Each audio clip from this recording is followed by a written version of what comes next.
Muy buenas a todos, ¿qué tal? ¿Cómo estáis? Bienvenidos un día más al Paradigma del Fútbol.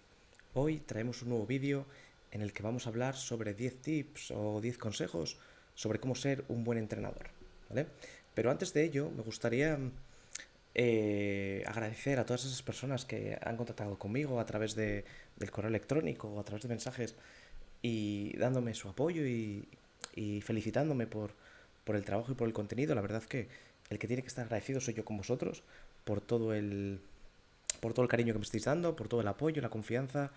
Y eso a mí la verdad que me anima mucho a seguir con el contenido, a seguir creando vídeos. Sé que subo muy de vez en cuando, pero bueno, cuando tengo tiempo y también cuando veo que hay valor de verdad que puedo aportar, ¿vale? Evidentemente podría subir 1000 vídeos sobre cualquier cosa, pero me gusta crear contenido de valor, ¿vale? Entonces, estoy preparando la guía del juego de posición, quiero que sea una guía definitiva y que en el que hable de todos los conceptos que hemos visto en vídeos anteriores y sobre todo conceptos, profundizar en ellos y que a vosotros os pueda servir y podáis tener el- los conceptos bastante más arraigados y más aterrizados, de que tenerlos simplemente en una hoja de papel, en un Excel, y sea simplemente teoría, sino que podéis tener algo de práctica y los podéis tener, ¿vale? Así que, sin más dilación, hoy vamos a hacer un vídeo sobre 10 tips que me parecen importantes para ser entrenador y ya os aviso que estos tips se salen un poquito de la norma que podáis ver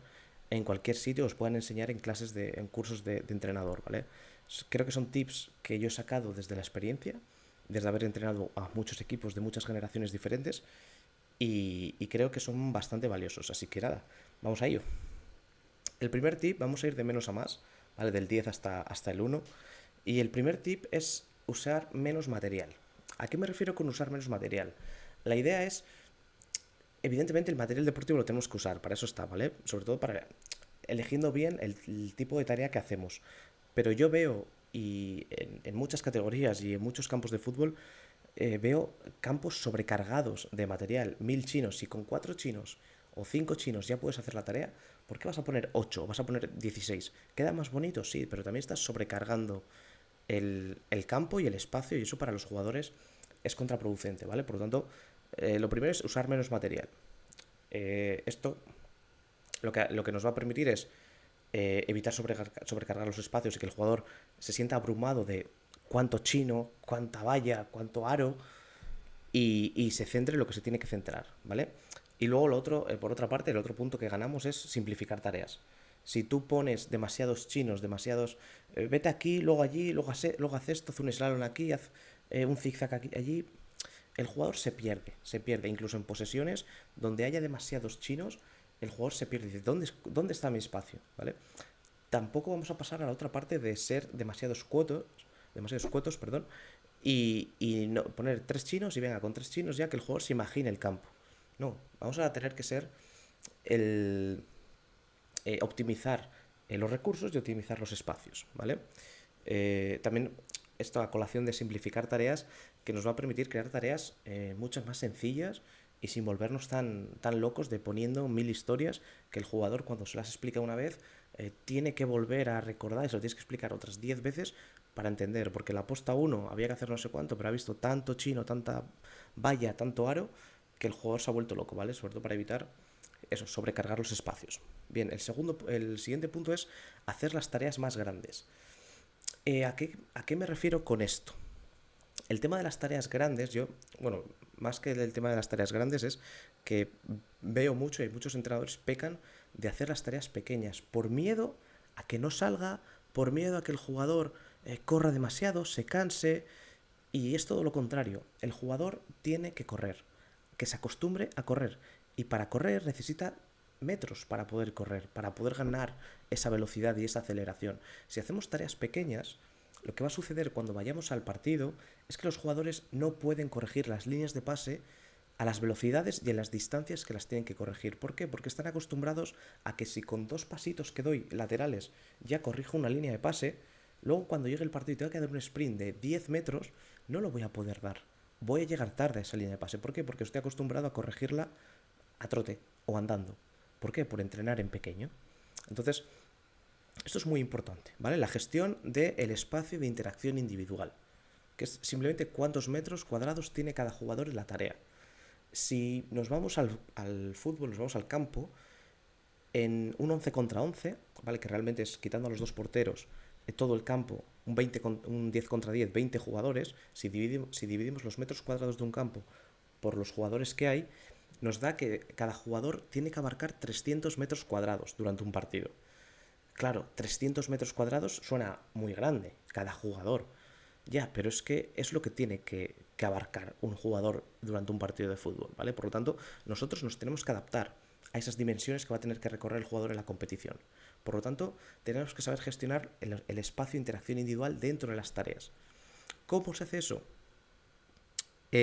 Con Muy sencillo. Con los juegos reducidos pequeños, aquellos que son de 1 a 3 jugadores, las distancias que tienen que tener las tareas o el jugador dentro son menos de 100 metros cuadrados de espacio de interacción individual. ¿Vale? ¿Cómo lo calculamos? Muy sencillo. Cogemos la tarea y calcular esto, matemáticas de primaria, y hacer el área del, del espacio de juego. O sea, un cuadrado, un rectángulo, pues sacar el área. Un 18 por 20, un 10 por 20, ¿sí? Y ahí vamos a saber, si hacemos un 20 por 20, por ejemplo, y metemos ahí a 6 jugadores, pues dividimos el 20 por 20 entre los 6 jugadores y nos va a dar el espacio interactivo individual que va a tener cada jugador.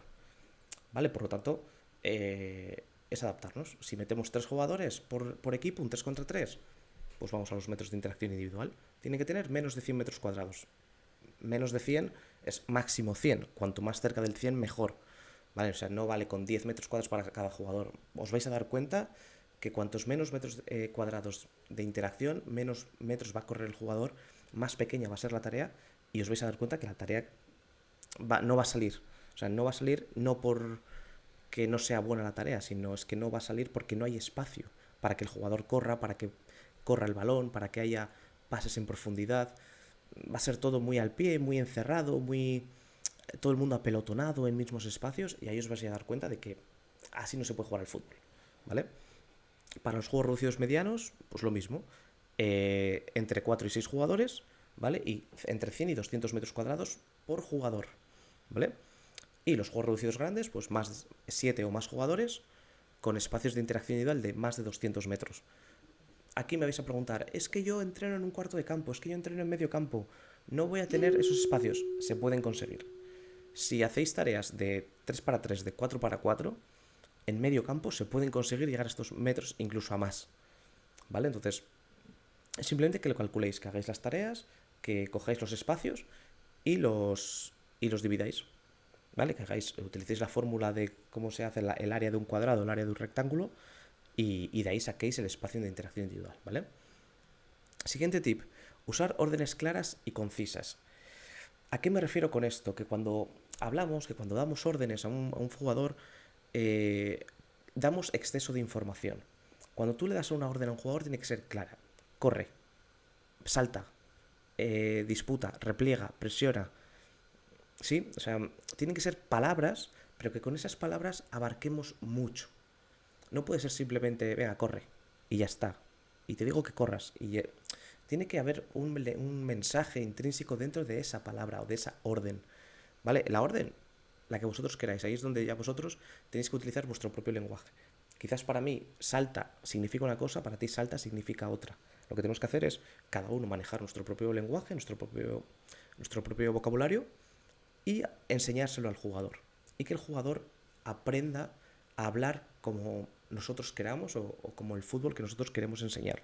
Si yo te digo repite, es repite, pase. Con ese repetir, lo que estamos buscando es que atraigas al rival para movilizar y sacar el juego. ¿Sí? O el concepto de juntar para girar. Junta y gira.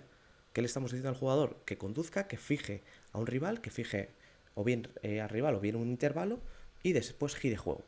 ¿Vale? Entonces, es importante que nosotros tengamos nuestro propio lenguaje y sepamos dar órdenes, pero órdenes muy claras, porque el jugador, tanto en la tarea, que quizás ahí estamos más cerca, pero en un partido que hay más ruido, que quizás el jugador está en la otra banda, es posible que no nos oiga, y decirle una frase de 3 segundos de corre, disputa porque no sé quién, no sé cuánto, ha perdido el mensaje. Entonces, órdenes claras y concisas, ¿vale? Sabiendo nosotros muy bien lo que queremos corregir del jugador, ¿vale? Para eso también necesitamos dominar el lenguaje y tener un léxico amplio. O sea, tampoco vamos a hablar como si estuvieses con los colegas tomando algo o como si estuvieses en la calle. No, tenemos que tener un lenguaje ciertamente enriquecedor, ¿vale? Rico en vocabulario, que el jugador vea que no está hablando con un colega, sino que está hablando con el entrenador que le está enseñando, ¿vale? Y tenemos que hablar ese lenguaje fútbol. Y luego, a colación de esto, el problema que nos podemos encontrar es querer hacer un lenguaje tan complejo, tan técnico, tan exquisito y tan adornado que al final pierda significado y el jugador no nos entienda. ¿Vale? A mí me pasa muchas veces que hay jugadores que no me entienden qué es ciertos conceptos porque el lenguaje es tan técnico que, que les cuesta. Entonces, muchas veces hay que simplificarlo y no pasa nada por dar órdenes simples a los jugadores. Lo que se trata es que lo entiendan y lo que se trata es que ellos aprendan. Entonces, si tenemos que simplificar el lenguaje, mejor, porque eso le va a hacer al jugador entenderlo. Pero simplificarlo no es quedarse corto, ¿vale? Como decimos aquí, en decir mucho con pocas palabras, no es lo mismo decir poco con muchas palabras, ¿vale? Por eso tenemos que dominar el lenguaje, para ser claros y concisos y saber con una palabra dar mucha información y incluso con gestos, ¿vale? Con un lenguaje de gestos en el que el jugador nos entienda, ¿vale? Siguiente punto, observar mejor que hablar, o priorizar el observar sobre el hablar. ¿Por qué?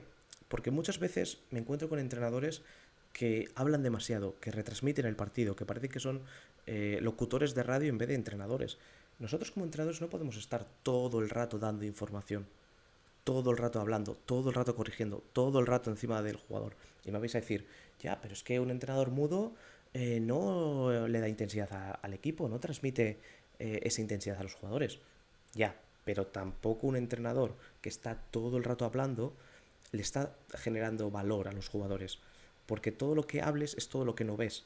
Entonces, si tú no paras de hablar, te estás perdiendo mucha información del partido y de los jugadores. Entonces, es prioritario observar antes que hablar, ¿vale? Y para eso, aquí os dejo 3 tips que os pueden servir muy bien a la hora de cambiar esos hábitos que a mí también me pasaba al principio.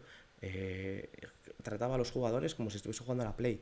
Yo les manejaba, corre, vete allí, y ahora presiona, y salta, y ahora el pase, sácalo de allí, dáselo a ese, supera línea, ahora por arriba, ahora por abajo, centra, llega a área. Y todo eso a ti te cansa, te agota, y luego no eres capaz de percibir la información buena que luego en el descanso vas a tener que corregir. Si has estado todo el rato encima del lateral izquierdo, esto, lo otro, igual en esa misma jugada te estás perdiendo que el pivote no era el que no estaba replegando, por ejemplo. Y tú estabas cargando sobre el lateral y llegas al descanso y dices, ¿qué ha pasado? Y no eres consciente de luego de ayudar y de corregir al pivote, ¿vale? Entonces, lo que yo recomiendo es utilizar el primer minuto de la tarea para absorber exclusivamente en silencio. Que cuando os pongáis en una tarea, le deis clic, iniciamos la primera serie y que durante el primer minuto, silencio, que sea el jugador el que resuelva, que sea el jugador el que empiece a entender y a ver por dónde le pega el aire. ¿Vale? Entonces, con esto también lo que hacemos es fomentar la creatividad del jugador, o por lo menos no limitarle tanto, porque si ya antes de empezar una tarea ya estamos diciendo lo que tiene que hacer y corrigiéndole antes siquiera de que haya tocado un balón, pues le estamos coartando demasiado al jugador. Entonces, es mucho más valioso para nosotros que el jugador juegue y a partir de que él juega y de que él vea de qué va la tarea, él empiece a buscar soluciones. Porque muchas veces, y ya veréis que si empecéis a observar, vais a daros cuenta de que hay muchos jugadores que resuelven la tarea por caminos que igual tú ni habías pensado o tú no tenías, no habías tomado en cuenta. Porque hay jugadores tan creativos y con tanta capacidad que, que ellos mismos resuelven y quizás de una manera que tú no esperabas o que tú no querías que sucediese, que estabas buscando solucionar de otra forma, el jugador, pum, ha cogido y por su creatividad, por su talento, la ha resuelto. ¿Está mal? ¿Está bien?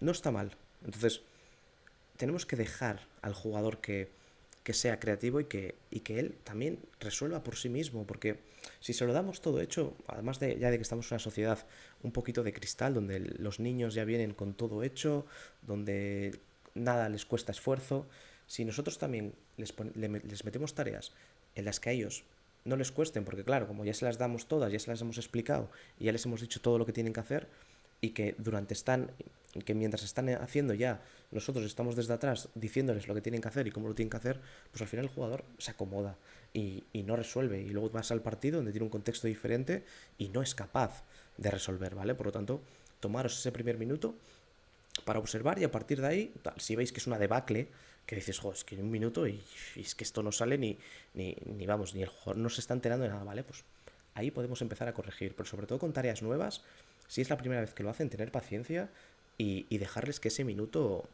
ellos mismos se empiecen a autorregular y autocorregirse, porque vais a ver también que salen líderes, que salen jugadores que empiezan a corregir a unos a otros, a decirles lo que tienen que hacer, y ahí también os va a servir para daros cuenta de qué jugadores son líderes también, ¿no?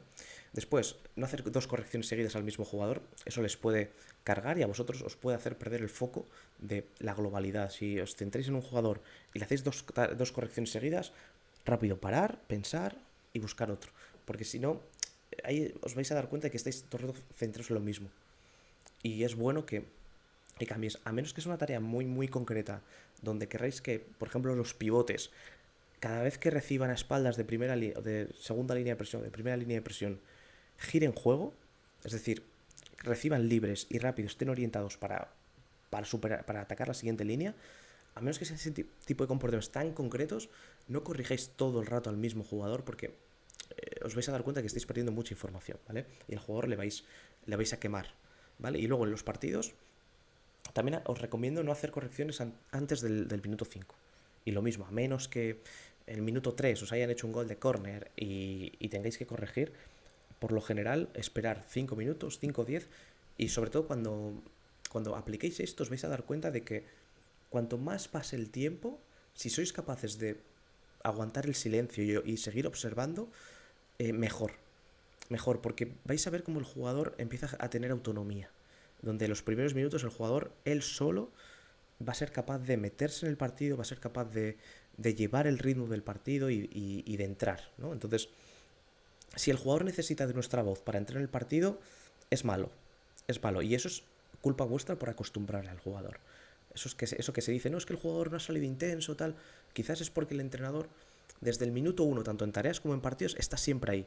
En el momento que un día que no estás, o que bajas, o que observas, o que simplemente no ves en 5 minutos lo suficiente como para tener que intervenir, ahí suele bajar la intensidad del equipo. Entonces, eso no nos conviene. Para eso, acostúmbrate tú y acostúmbrales a ellos a que, a que durante los primeros minutos de una tarea o de un partido tú no intervienes, tú simplemente observas, escuchas, ves qué está pasando. Y a partir de ahí ya empiezas a crear en tu cabeza correcciones y posibles soluciones para lo que estés viendo, ¿vale? Siguiente punto, hacer las correcciones entre series. Nos da mucho, y nos pasa a todos, que durante la tarea, mientras el juego y el jugador está jugando, nosotros intervenir y hacer correcciones importantes mientras el jugador está jugando. Incluso muchas veces el jugador se tiene que girar, te busca y el balón ha pasado al lado. Entonces, no nos interesa, deja jugar al chaval, deja jugar al equipo y cuando se termine la serie, ahí vamos, a por las correcciones importantes, entre series, aprovechando los descansos. Que ahí el jugador está respirando y ahí está escuchándote. Cuando está jugando no te está escuchando, porque está pensando en el balón, está pensando en lo que tiene que hacer. ¿Vale? Entonces, mientras está jugando, déjale jugar. Cuando haya parado de jugar, ahí es donde vamos a meter las correcciones. Eso tampoco nos vamos a ir al otro extremo de estar callados, así, quietos, mirando y sin hacer nada, ¿no? Claro, tenemos que intervenir, tenemos que ir ajustando, ¿no? Pero no grandes correcciones. Las grandes correcciones las tenemos que guardar para los momentos en los que el juego esté parado y nos esté prestando toda la atención posible. Y luego hablaremos el siguiente punto, o los siguientes puntos, de atención y concentración, porque es muy importante, ¿vale? Después, ¿cuándo vamos a hacer correcciones grupales y cuándo vamos a hacer correcciones individuales? Esto es bastante problemático porque hay jugadores que aceptan la corrección en el grupo delante de todos, y hay otros jugadores que no lo aceptan, que se lo toman como crítica, se lo toman como ataque. Entonces, eso también es mucho, depende de la gestión del grupo que tengáis y del perfil de jugador que tengáis. Pero por lo general, las correcciones grupales en parado. Las correcciones individuales sí que puedes intervenir en la tarea y fulanito, haz esto, haz lo otro. Muy, pero como decíamos antes, concisas. Porque si no el jugador se despista y él está jugando. Entonces, cuando él está jugando no le puedes molestar. Si le vas a hablar es para aportarle valor. ¿Vale? Entonces las correcciones grupales, trabajo de línea, cómo presionamos, cómo es el repliegue, conceptos macro, paraos. No puedes hablar de a la línea defensiva, toda la línea a la vez cuando estáis jugando, porque que te preste atención uno es complicado, que te empiecen los 4 a la vez de la línea es complicado, ¿vale? Entonces, correcciones grupales en descansos de tareas y correcciones individuales sí que puedes intervenir durante la tarea, pero siendo muy concreto y muy conciso, ¿vale? Y que las correcciones no superen los 2 minutos. Cuando estamos parados, estamos recuperando, no te tires media hora o 5 minutos corrigiendo, porque el jugador te está escuchando, está cansado, está respirando y tienes 1 minuto, 2 minutos mientras él te hace caso. Cuando él ya ha recuperado y ya vuelve el oxígeno a volver a su cabeza y a centrarse a ver dónde está, es cuando se desconcentra, es cuando empieza a mirar al campo de al lado, al otro, empieza a coger el balón y ahí ya te pierde la atención. Por lo tanto, que las correcciones sean cortas y muy claros. Por eso tenemos que observar antes que hablar, porque cuando observamos nosotros analizamos y pensamos y recopilamos información. Y con toda esa información que recopilamos de lo que estamos viendo, la transformamos, la digerimos bien y en este tipo de, en estos momentos, después de la serie, ahí es cuando soltamos todo.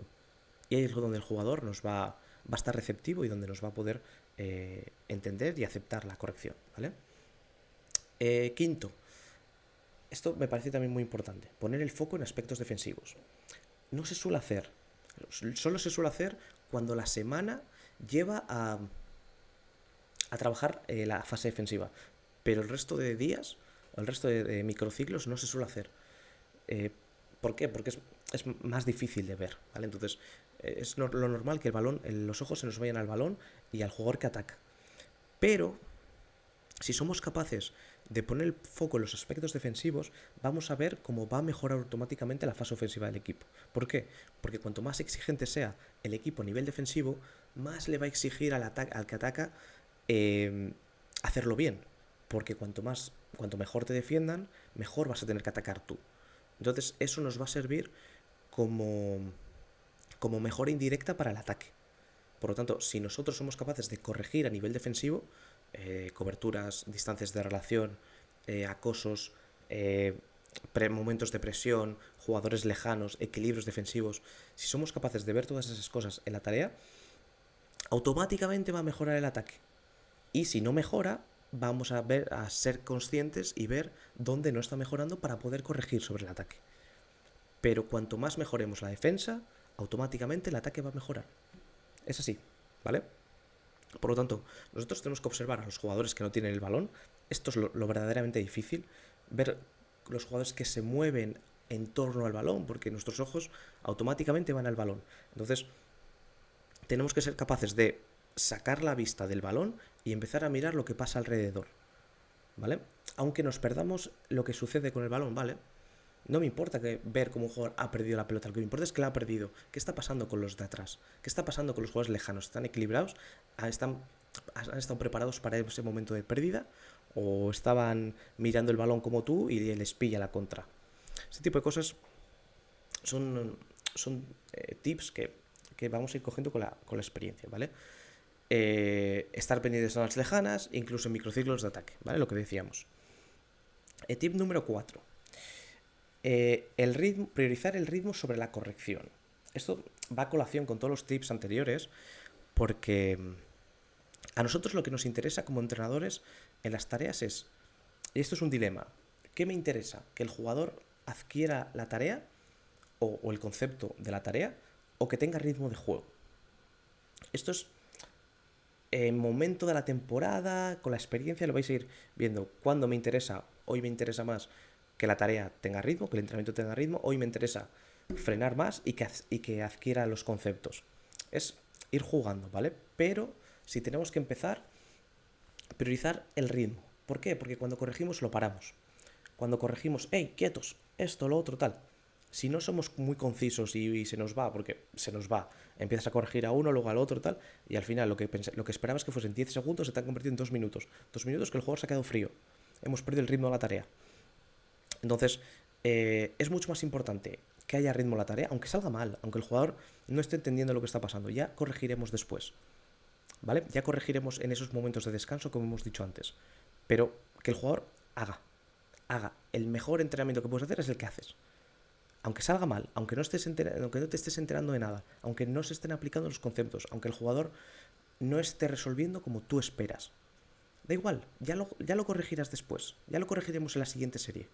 Pero en esta, hacer, sobre todo las primeras. Las primeras, siempre después de los calentamientos, los juegos son malas. Las primeras series siempre son malas, excepto raras ocasiones. Entonces, esa primera serie, como hemos dicho antes, un minuto, la ves, esperas, que está bien, perfecto. Dejo que no está del todo bien, valoro, corrijo, ritmo o corrección.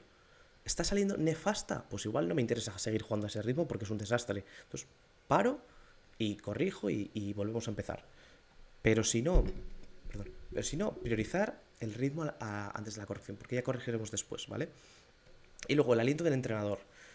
Hay estudios que dicen que si el entrenador interviene en la tarea y es el que mete intensidad, el que grita y dale, dale, dale, y venga y corre y tal, si el entrenador está presente con ese aliento del entrenador, la intensidad de la tarea mejora un 20%. Entonces, esto lo vamos a tener en cuenta, a no estar así callados, a ser setas, a entender cuándo es momento de observar y cuándo el equipo necesita que le demos caña.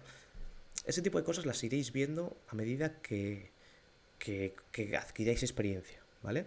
Y también que conozcáis a vuestros jugadores y a vuestros equipos. Pero entender que vuestra intervención es importante, que vuestra corrección y vuestro darle puede ser o que el equipo adquiera ritmo y coja intensidad, o que se frene y que tú les enfríes porque les paras mucho y les cortas demasiado, ¿vale? Entonces hay que buscar ese equilibrio, ¿vale? Es malo pecar por exceso de información y es malo pecar por exceso de pasotismo. Por una parte, perdemos visión y perdemos información y hacemos que el equipo muchas veces pues juegue por inercia, y por otras partes enfriamos al equipo, cortamos el ritmo y somos demasiado pesados. Entonces hay que encontrar ese equilibrio, ¿vale? Pero sí hay que priorizar ritmo antes que la corrección, ¿vale? La corrección viene después. Tip número 3, top 3, ya entramos, ¿vale? Este tip es el más complejo de todos. La atención no es lo mismo que concentración. Entonces, para entender esta diferencia, tenemos que entender primero qué es la atención en el fútbol y qué es la concentración en el fútbol. La atención en el fútbol es muy sencilla, es estar atento a diferentes estímulos. El lateral izquierdo, el lateral derecho, el central, el que me entra, el balón, lo que me dice desde la grada, el entrenador. Eso es la atención, a todos los estímulos y a qué estímulo hago caso, ¿vale? Esa es la atención. Y la concentración por parte es sobre qué estímulo me centro. El entrenador, el lateral, el portero, el árbitro, el no sé qué. Eso es la diferencia, ¿vale? Atención es abrir el abanico, coger todos los estímulos, y concentración es cerrar ese abanico sobre un estímulo concreto. ¿Por qué hablamos de esto? Porque es muy, muy, muy importante que a la hora de hacer correcciones, tanto nosotros como entrenadores, sepamos abrir el abanico de la atención o el radar de la atención y saber y tener todo. Y porque muchas veces es que no estaba atento, no, quizás estabas demasiado atento a todo y no te has concentrado en algo específico. Y al revés, muchas veces cuando decimos a un jugador es que estabas desconcentrado, por ejemplo, pasa mucho en el balón parado. Es que te has desconcentrado, decimos a un defensa que la han superado y la han rematado. Y decías, no, no es que estabas desconcentrado, es que estabas demasiado concentrado en el balón. Has elegido el balón como estímulo y al estar mirando el balón no has visto el que te entra. Entonces, era una falta de concentración, no, era un exceso de concentración en el estímulo de balón. Lo que no has hecho es abrir el abanico, estar atento y ver el otro estímulo. Y cuando pasas el balón, abres y cierras a por el otro. Entonces, es constantemente atención, concentración, atención, concentración. Y eso es lo que tenemos que corregir, también nosotros y a los jugadores, ¿vale? Discriminar y seleccionar los estímulos. Nosotros muchas veces estamos muy concentrados en un jugador, muy concentrados en el balón y no estamos atentos a todo lo que sucede alrededor. ¿Por qué? Porque nuestro radar se ha centrado en un único estímulo y no hemos sido conscientes de los demás, ¿vale? Entonces, esto es muy importante. Espero que haya quedado más o menos claro, ¿vale? Ya, número 2. El balón es pasado. Suena muy poético, pero es que cuando nosotros miramos el balón, esa jugada ya va a ir a otro sitio. Por lo tanto, ya vamos tarde. ¿Vale? Entonces, es muy importante el no estar siempre mirando el balón, o no solo mirar el balón, sino estar pendiente de todo lo que sucede alrededor. Es fácil decirlo, pero muy poca gente lo hace. ¿Por qué? Porque el balón es hipnótico. Y más cuando hay ciertos jugadores que lo cogen y que da gusto verlos jugar.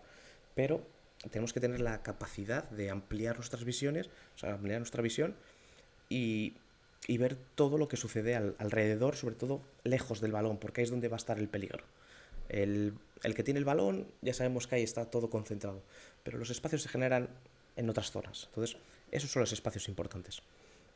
¿Vale? Esos son los errores que suelen cometer al mirar siempre el balón. Y de hecho yo tengo una anécdota con un entrenador, con un chaval joven, que estábamos entrenando y un jugador, pues, dio un pase y en vez de dárselo a uno, se lo dio a otro. En vez de uno de cerca, se lo dio a un lejano. Y el entrenador cogió y le dijo, muy bien, esa tampoco está mal. Y claro, yo me quedé así y le dije, esa tampoco está mal. O sea, que tú ni siquiera la habías contemplado. O sea, eso me dice que el entrenador está una jugada por detrás del jugador. ¿Cómo vas a enseñarle al jugador o cómo le vas a corregir si tú como entrenador, sin jugar desde fuera, simplemente observando, estás una jugada por detrás de él? Es difícil, entonces nosotros siempre tenemos que tratar de ir varias jugadas por delante. ¿Cómo conseguimos estar varias jugadas por delante del jugador? Muy fácil, mirando lo que sucede alrededor. ¿Por qué? Porque esas van a ser las opciones y a dónde puede llegar el balón o ver qué es lo que puede pasar. Si solo miramos el balón, vamos a estar viendo lo mismo que el jugador que tiene el balón. No vamos a ser capaces de ver lo siguiente que puede suceder, ¿vale? Pues es importante mirar lejos y pensar en siguientes acciones o en el siguiente momento del juego. Por eso hablamos tanto de los equilibrios defensivos, tanto de jugadores preparados para la pérdida, preparados para la recuperación. Porque si mi delantero, cuando recupera mi central, está mirando el balón y no está pensando en qué espalda puedo ganar, seguramente cuando le llegue el balón, el otro central sí se va a anticipar porque está preparado y él no. Entonces, ese tipo de cosas son las que marcan la diferencia a la hora de cambiar, sobre todo de transitar, ¿vale? Y luego, ya por último, el tip más importante, el número 1, que es controlar el tiempo de todo lo que hagáis. Esto es clave, es muy sencillo, todos lo podemos hacer, pero es clave. Cuantificar el tiempo. De todo, de todo. Toda la sesión, el tiempo efectivo, el tiempo total. ¿Cuánto tiempo estamos parados? ¿Cuánto tiempo estamos hablando? ¿Cuánto tiempo, no simplemente el tiempo de la serie, lo que dura la serie, lo que el jugador está entrenando, sino también nosotros, cuando hacemos una parada, acostumbraros a, vale, he parado. Empiezo a hablar, empiezo a corregir. Os vais a dar cuenta de que pensabais que eran 10 segundos y que dices, voy a intervenir para 20 segunditos y seguimos dándole caña. Si paras y vuelves y dices, va a haber momentos de, hostia, minuto y medio. ¿Qué he dicho? Se me ha ido el tiempo volando. Y esa suma de ese minuto y medio más otro minuto y medio más, al final se convierte en 10 minutos que no has entrenado, porque les has tenido parados corrigiendo. Entonces es muy importante, os vais a dar cuenta de que lo hacéis más de lo que pensabais. A mí también me pasó, yo flipé cuando fui consciente de esto por primera vez y me empecé a cronometrar los tiempos que hablaba, incluso las charlas. Se me iba mucho tiempo hablando en demás. De hecho, seguramente en el vídeo se me vaya el tiempo más de lo que esperaba. Entonces, es importante que lo cronometréis y controléis todo el tiempo de lo que hagáis. Parón a beber agua, parón a corregir, parón una intervención, que es una intervención de 2 segundos, controlarlo. Porque al final del entrenamiento lo empezaréis a sumar y veréis todo el tiempo que se pierde o que se para el juego y no es realmente tiempo entrenado. No, yo entreno una hora, entreno hora y media ya. Pero ¿cuánto tiempo estás parado? ¿Cuánto tiempo paras al jugador? Es importante, ¿vale? Así que con esto concluimos este vídeo de tips. Es un vídeo bastante más corto que los demás. Así que nada, espero que os guste y si queréis seguir dándome feedback y apoyo y demás, yo encantado. Así que nada, un saludo. Chao, chao.